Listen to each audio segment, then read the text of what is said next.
바로 보고 싶어요. 주님 온전한 눈짓으로 똑바로 보고 싶어요. 주님 견문질하기 싫어요. 하지만 내 모습처럼 멀리하며 외면을 하네요. 주님 이 낮은 차를 통하여 어디에 쓰시고 이렇게 초라한 모습으로 만들어 놓으셨나요? 당신께 드릴 것은 사모하는 이 마음뿐. 이 생명도 달라지며 십자가에 눕겠으니 거울뿐인 육신 속에 참빛을 심게 하시고 다시 그린 세상 속에 미랄로 섞게 하소서. 바로 걷고 싶어요. 주님 온전한 몸짓으로 똑바로 걷고 싶어요. 주님 기웃뜸하긴 싫어요. 하지만 내 모습은 온전치 않아 세상이 보이는 마치 날 죄인처럼 멀리하며 외면을 하네요. 주님 이 낮은 자를 통하여 어디에 쓰시고 이렇게 초라한 모습으로 만들어 놓으셨나요? 당신께 드릴 것은 산모하는 이 마음은 이 생명도 달라지며 십자가에 눕겠으니 거울뿐인 육신 속에 참빛을 심게 하시고 가시 뿌린 세상 속에 미랄로 섞게 하소서. 아멘. 기도하십니다. 오후 예배 드립니다. 하나님 고맙습니다. 오늘도 우리가 하나님을 찬양합니다. 하나님을 높입니다. 하나님 우리의 예배를 받아 주옵소서.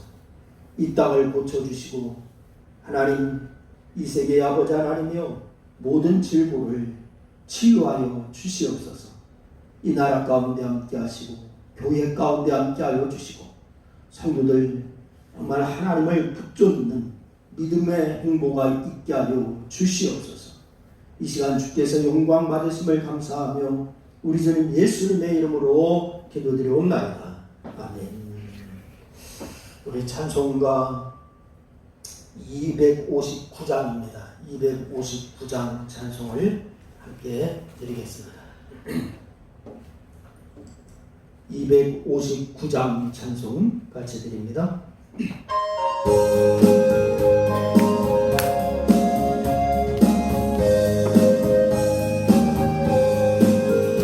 예수 십자가에 흘린 피로써 그대를 씻기어 있는 있는가 더러운 죄에게 않는 능력을 그대는 참을지 않을까 예수의 보혈로 그대 여러 가지 제약이 깨끗이 씻기어 있는가 주 예수와 함께로 그대는 행동을 아는가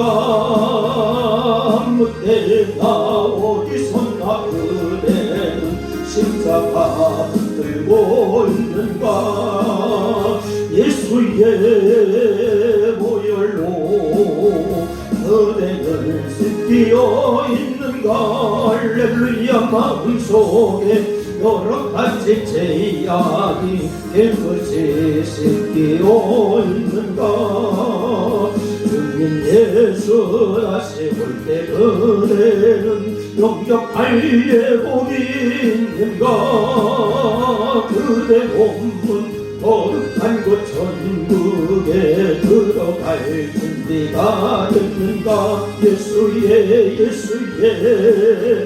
보혈로 그대는 씻기어 있는가 마음속에 여러 가지 제약이 깨끗이 씻기어 있는가 모든 죄에 더러워진 예복을 주 앞에 지금 나오소서 샘물같이 솟아나는 보혈로 눈보라 너희게 쓰시라 예수의 보혈로 그대는 씻기어 있는가 마음속에 여러 가지 제약이 깨끗이 씻기어 있는가 구합니다 예수의 보혈로 그대는 씻기어 있는가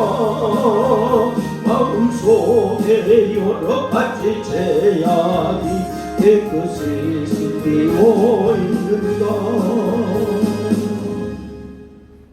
아멘 하나님의 말씀 디모데전서입니다. 디모데전서 1장 5절로 7절 말씀을 함께 보시겠습니다. 디모데전서 1장 5절로 7절 말씀입니다. 우리 다 같이 함께 읽습니다. 합독합니다. 이 교훈의 목적은 청결한 마음과 선한 양심과 거짓이 없는 믿음에서 나오는 사랑이오늘 사람들이 이에서 벗어나 헛된 말에 빠져 율법의 선생이 되려 하나 자기가 말하는 것이나 자기가 확증하는 것도 깨닫지 못하는도다. 아멘. 오늘 비대면 예배로 우리가 온라인으로 이제 오후 시간도 같이 말씀을 나눕니다. 오늘 말씀의 제목은 성도가 지향하여야 할 점이 뭔가 하는 그런 제목으로 성도의 지향이라고 정했습니다. 여러분 성도의 마지막은 어떤 모습이 아닌가? 성도로서 또는 성도답게 끝까지 한결같은 모습으로 가는 게 어떤 모습일까? 그래서 우리가 지나간 자리가 성도다웠다라고 사람들이 추억할 수가 있는 모습은 어떤 것일까? 이것을 여러분 한번 생각해 보시기를 바랍니다. 여러분 오늘 본문 말씀은 목회서신이라고 알려진 본문입니다. 그래서 교회에서 일꾼을 세울 때 오늘 이 본문을 기준으로 이야기를 합니다. 특히 오늘 이 본문은 교회에서 바로 직분자를 세울 때 장로나 안수집사나 이런 권사를 세울 때 갖춰야 할 자격에 대해서 이야기를 하고 있는 본문입니다. 여러분 그리고 동시에 성도라면은 바로 이런 모습으로 이 세상에서 살아야 한다라고 하는 것을 보여주고 있는 그런 말씀입니다. 그래서 오늘 본문 말씀을 통해서 성도로서 지향해야 할 점이 무엇인지 우리가 다시 한번 이제 점검해 보도록 하겠습니다. 그 첫 번째는 성도는 사랑을 지향하는 삶을 살아야 합니다. 한번 따라하시죠. 성도는 사랑을 지향하는 삶을 살아야 합니다. 여러분 이 성경을 볼 때 단어에 집중하는 경우도 있고 문맥에 집중하는 경우도 있습니다. 근데 어떤 경우에는 단어 하나의 은혜를 받아서 성경을 넘기지 못할 때도 있고, 또 어떤 경우에는 그 문장이 가리키는 것을 보면서 은혜로워서 또한 다음 장으로 넘어가지 못하는 경우도 있습니다. 그래서 오늘 이 본문을 문맥으로 보도록 하겠는데, 오늘 5절 말씀에 보면은 은혜로운 단어들이 많이 나와요.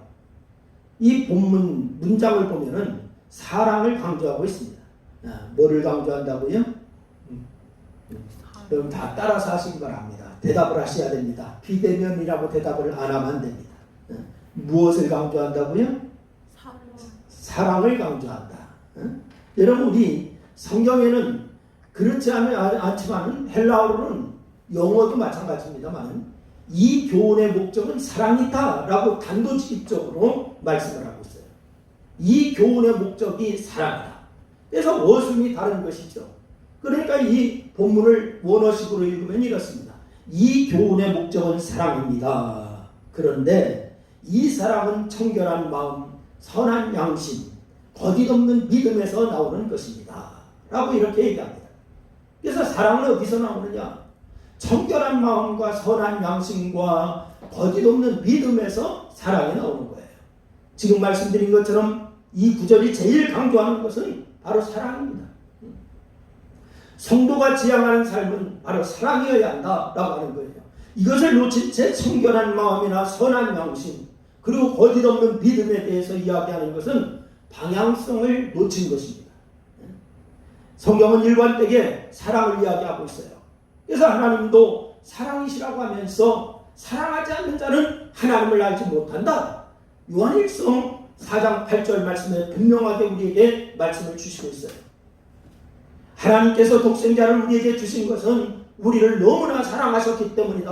요한복음 3장 16절 말씀에 우리에게 말씀을 주시죠.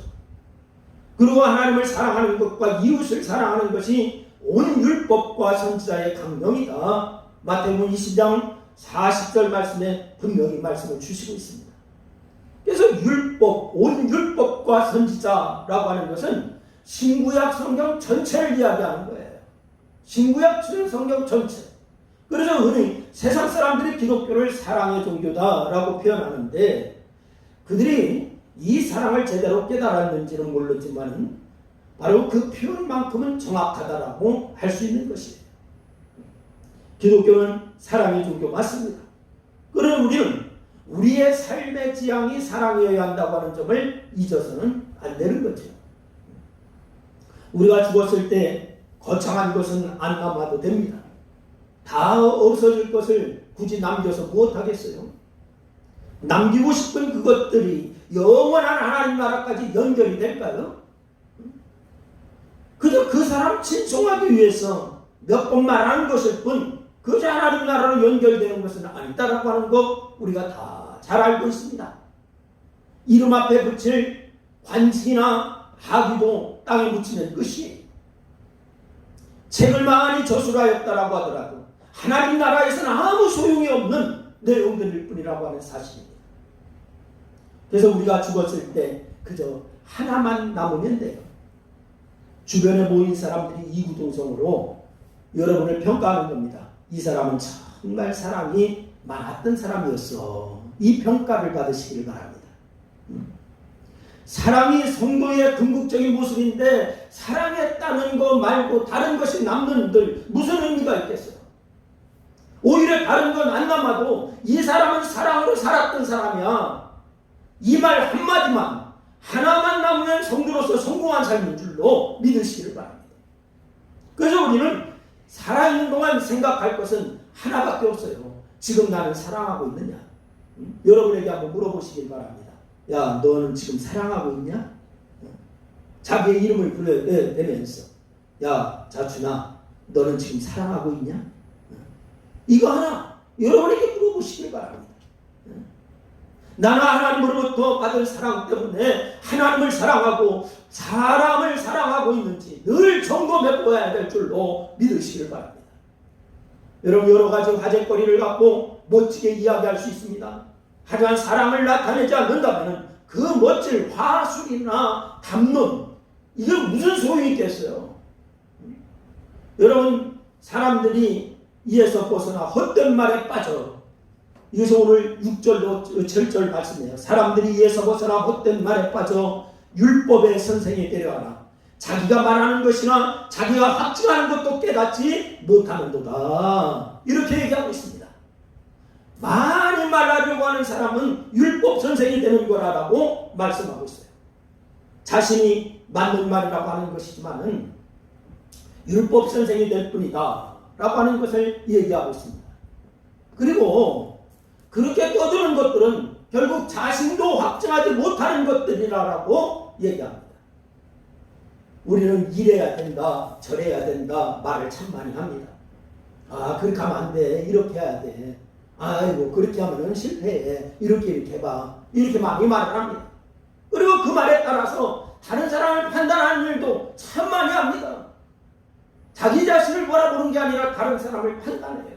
하지만 정작 그 사람을 사랑하는 일에 있어서는 얼마나 서툰지 몰라요.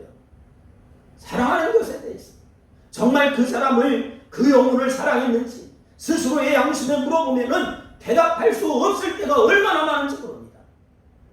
결국 우리는 말만 많이 하는 율법 선생이 되었을 뿐이지 사랑을 나타내는 것과는 거리가 좀 멀다라고 얘기할 수가 있습니다. 하루 일과를 마치고 모두 저녁을 먹었을 때 요한복음 13장 1절로 20절 말씀에 모두 고단한 하루를 살았어요. 보통은 식사를 하기 전에 손과 발을 씻습니다.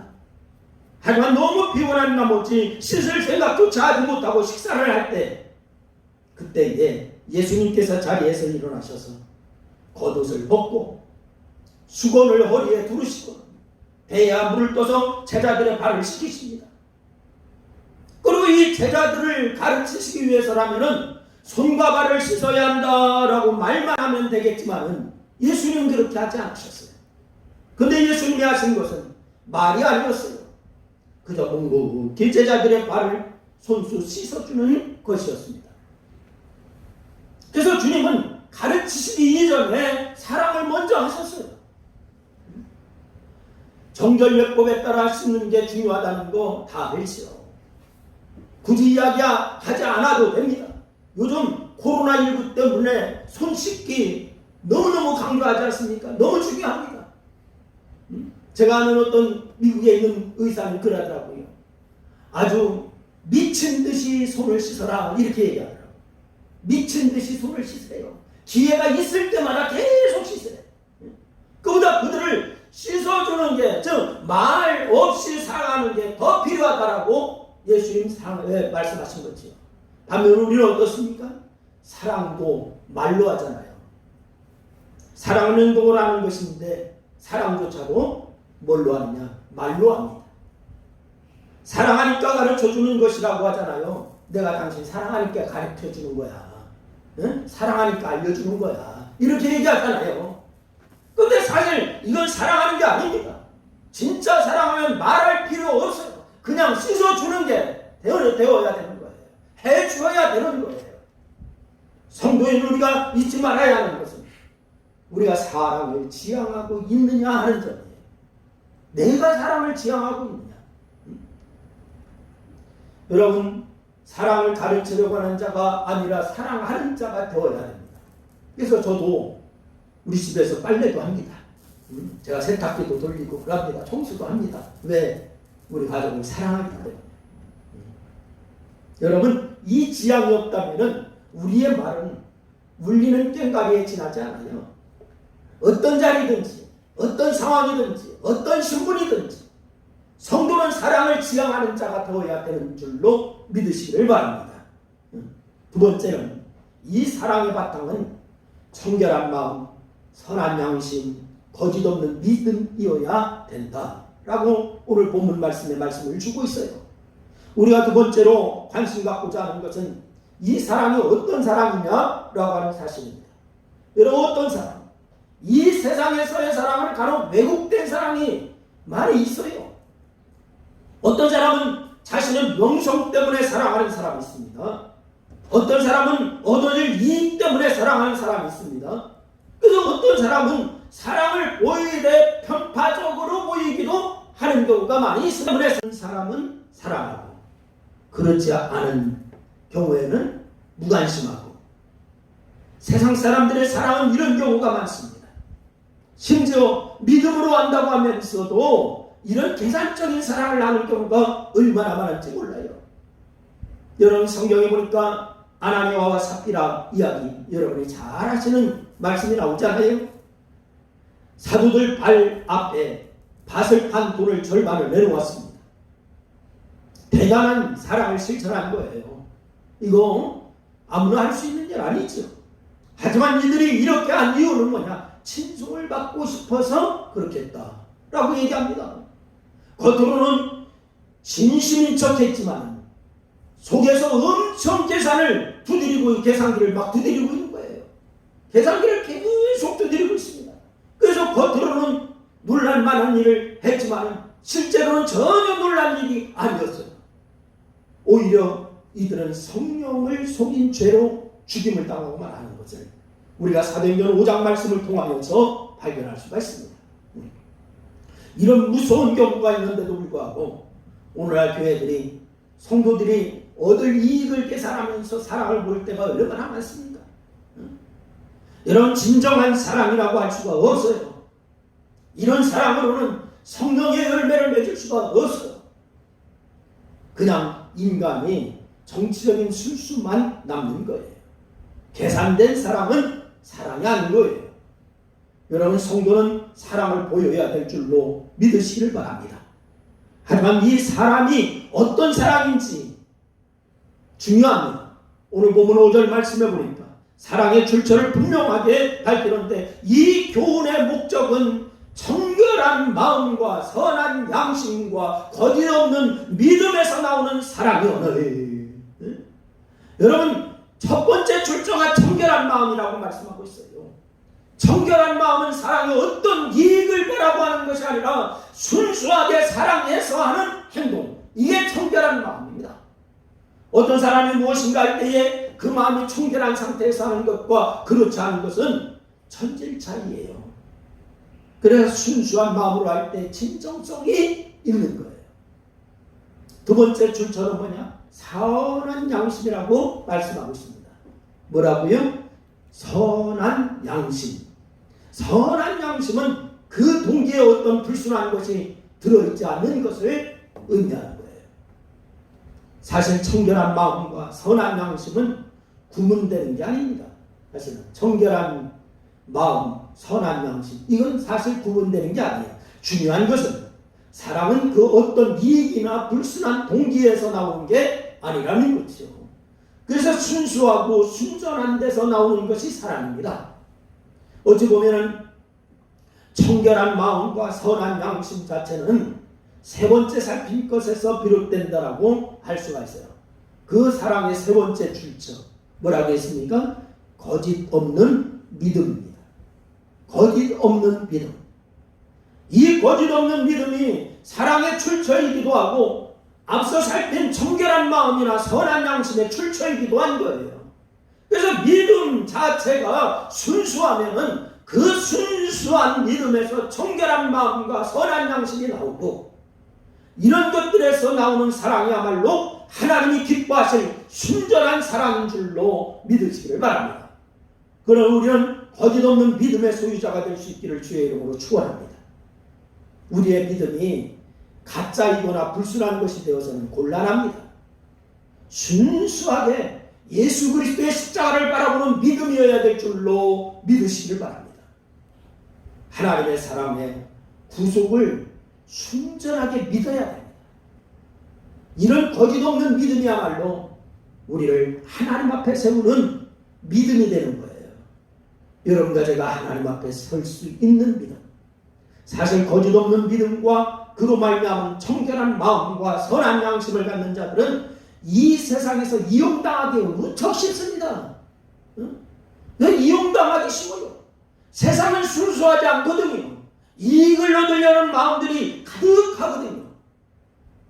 이런 세상에 거짓없는 믿음으로 나오는 청결한 마음을 갖는다고 하는 거, 날 이용해 먹으라고 광고하는 것과 같은 거예요.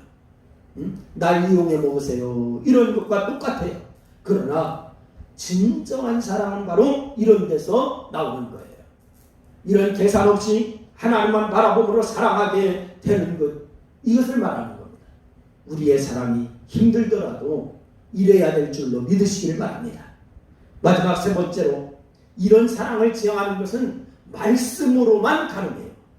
뭘로만 가능하다고요? 말씀으로. 지금까지 우리 성도가 지향해야 할 것이 사랑이라고 하는 것을, 그리고 그런 사랑은 청결한 마음, 선한 양심, 거짓없는 믿음에서, 특히 이 모든 것이 거짓없는 믿음에서 나온다고 하는 것을 말씀을 드렸습니다. 그럼 이제 마지막으로 거짓없는 믿음은 어디서 나오는 것일까요? 그러면 거짓없는 믿음, 중요하다고 말씀드렸는데 어디에서 그것이 나오느냐? 이 거짓없는 믿음이 있어야 청결하고 선한 양심, 마음이 생기고, 여기에서 순수한 사랑이 나올 텐데 이 거짓없는 믿음은 어디에서 나오느냐? 다시 문맥을 보시기 바랍니다. 5절을 다시 원어 문맥으로 제가 읽어드리겠습니다. 이 교훈의 목적은 사랑입니다. 그런데 이 사랑은 청결한 마음, 선한 양심, 거짓없는 믿음에서 나오는 것입니다. 이 교훈의 목적이, 이것이 주어입니다. 이것으로 모든 것이 나오는 거예요. 교훈이라고 하는 것은 무엇을 이야기합니까? 여러분, 바울이 디모데를 에베소 지역에 남겨서 하게 한 그러한 일이 다른 게 아니에요. 이 교훈을 가르치라고 한 거예요. 3절 말씀이에요. 다른 교훈이 아닙니다. 이 교훈입니다. 이것은 바로 복음, 곧 하나님의 말씀을 가르치는 줄로 믿으시기를 바랍니다. 하나님의 말씀인 성경이 목적하는 게 바로 성도가 사랑으로 사는 거예요. 이런 사랑이 나오도록 성경은 성도에게 거짓없는 믿음에 이르게 하고 기은 믿음으로 말미암아 청결한 마음과 선한 양심을 갖게 하는 거예요. 따라서 청결한 마음, 선한 양심, 거짓없는 믿음과 이런 것들로부터 진정한 사랑이 나오게 하는 것은 바로 말씀 자체에 있다는 사실입니다. 그런 성도가 성도다워지려면 마지막까지 성도답게 사랑하는 모습이 있으려면 하나님의 말씀은 성경을 붙들고 있어야 될 줄로 믿으시기를 바랍니다. 하나님의 말씀은 성경, 이것을 바로 손에서 놓으면 안 돼요. 우리가 이 말씀을 늘 묵상하고 읽고 그 말씀을 지키려고 몸부림치고 이럴 때 가능한 줄로 믿으시길 바랍니다. 여러분, 성경을 붙들고 있을 때, 성경을 의지하고 실천할 때 비로소 율법 선생이 되어 떠들기만 하는 자가 아니라 사랑을 거짓없이 실천하는 자가 될 수가 있는 줄로 믿으시길 바라요. 그래서 강조합니다. 우리는 언제나 성경을 읽는 자가 되어야 될 줄로 믿으시길 바라요. 날마다 성경을 읽음으로 내가 생각하지 못한 힘을 얻게 되는 거예요. 그리고 내가 생각하지 못한 변화를 기대할 수가 있게 돼요. 성경을 읽는 자에게는 하나님께서 거짓없는 믿음을 더 충만하게 해주십니다. 그 믿음으로 청결한 마음을 유지하게 하십니다. 사랑이 순수하게 이루어지도록 인도해 주십니다. 여러분, 성경을 손에서 놓지 마시길 바랍니다. 하나님의 말씀이 저와 여러분을 온전한 사랑으로 인도하심을 믿고 늘 말씀과 함께 나갈 수 있기를 주의 이름으로 축원합니다. 세상 그 어떤 것도 이렇게 나가는 자를 막을 수가 없습니다. 예수 안에서 승리하시기를 주의 이름으로 축원합니다. 기도합니다. 하나님 고맙습니다. 오늘도 주께서 우리에게 말씀하여 주신 것을 감사합니다. 성도가 지향하여야 할 점, 오늘 우리에게 말씀하여 주셨사오니 우리가 오늘 말씀을 실천하는 자 되게 도와 주옵소서. 예수님의 이름으로 기도했습니다. 아멘. 우리 280장 찬송 드리고 주님을 하십니다. 280장 찬송을 드리겠습니다.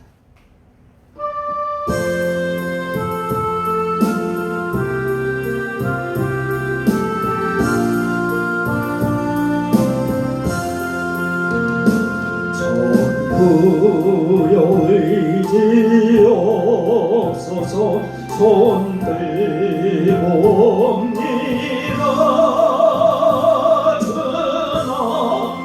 전하를 박하시면 나오리이다. 내 죄를 세리하여 빌려주시니 못되게 하는 마음으로 주 앞에 옵니다. 천국에 계신 주께서 영죽을 죄를 보혈로 그래 주시니 그 사랑 내 죄를 세리하여 빌려주시네 못되게 하는 마음으로 주 앞에 나의 술죄함으로 큰 본능 받아서 주님께 구한 모든 것을 오겠습니다. 내 죄를 세리하여 빌려주시니